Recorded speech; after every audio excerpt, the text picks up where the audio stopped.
Wigs are actually one major way I've been able to keep my hair protected while also looking presentable for whatever event I have. I've been able to grow my hair in flat twist, mini braids, and also mini twist.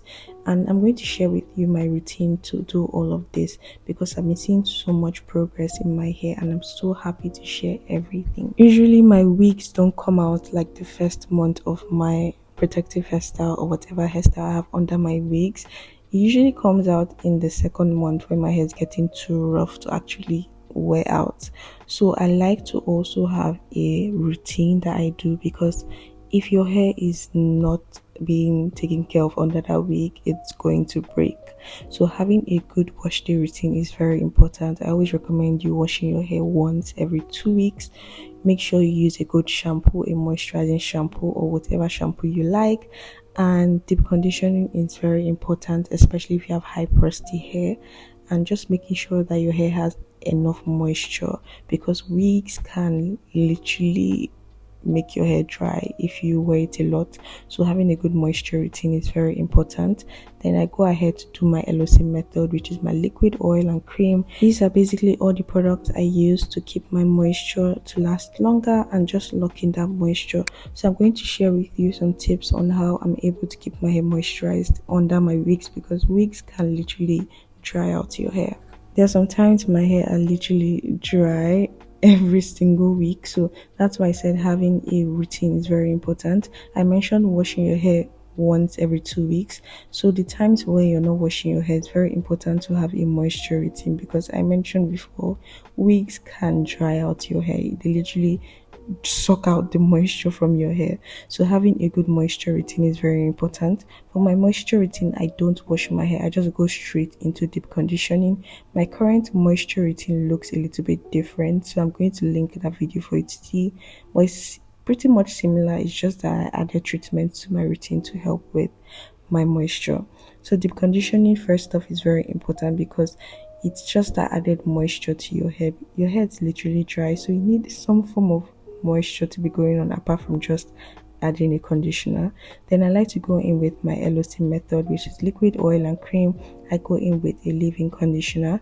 Then I love using my virgin hair fertilizer. This is a very lightweight product I can apply directly to my scalp, and I also use my herbal oil which I make.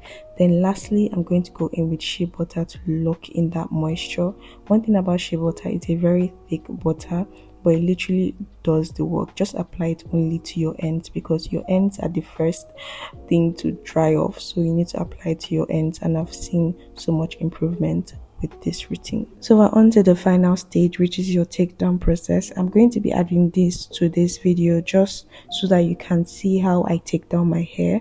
One thing to note is that don't take down a dry hair. Make sure you prep your hair before you take it down, whether it's adding conditioner, some form of water-based product is very important. So for this particular protective hairstyle, I've kept it for 2 months. I think I kept this for 2 months, but normally I keep my protective hairstyle for 3 months because the hair was already getting pretty much tangled and I just decided to take it out. But the ideal time is 3 months for every protective hairstyle that I currently do.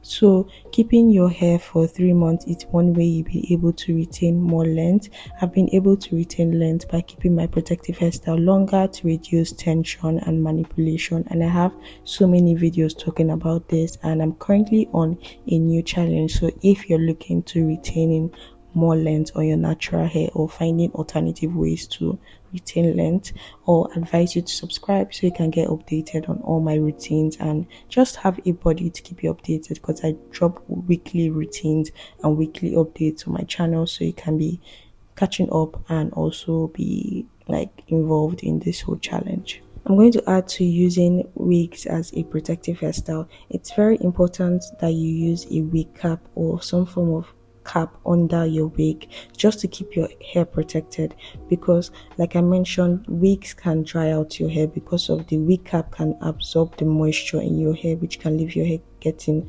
dry a lot faster. And also the friction and the friction you get from your wigs and your hair can cause your hair to like tangle up, or like that friction can cause single strand knots, tangles, dry out your hair, which you don't want. So I'm going to always advise you wear a wig cap under your wigs, even concerning your edges to like rubbing off on your edges. The friction, the manipulation, tangles, single strand knots can cause your edges to break off or thin out. I would always say wear a wig cap is very important.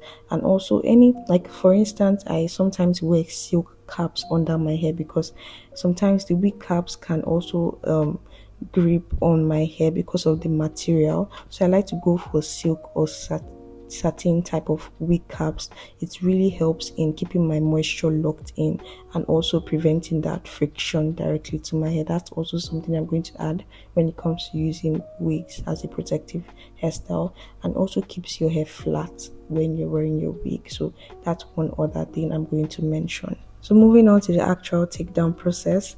After you're done prepping your hair, like adding your conditioner, your water to make sure your hair is not dry, then you can go in with using your fingers to take down your hair. I'm always going to recommend you using your fingers because you can feel where the knots are, and you be extra careful than using a hair tool like a comb that can cause more tension to your scalp and also increase your hair breakage. So using your fingers is one of the recommended ways I take down my hair, and I experience less breakage when I use my fingers compared to using combs or detangling brush or other hair tools. So just be careful when you're taking this down, and I always immediately go in with detangling my hair. I don't use detangling brushes or whatever.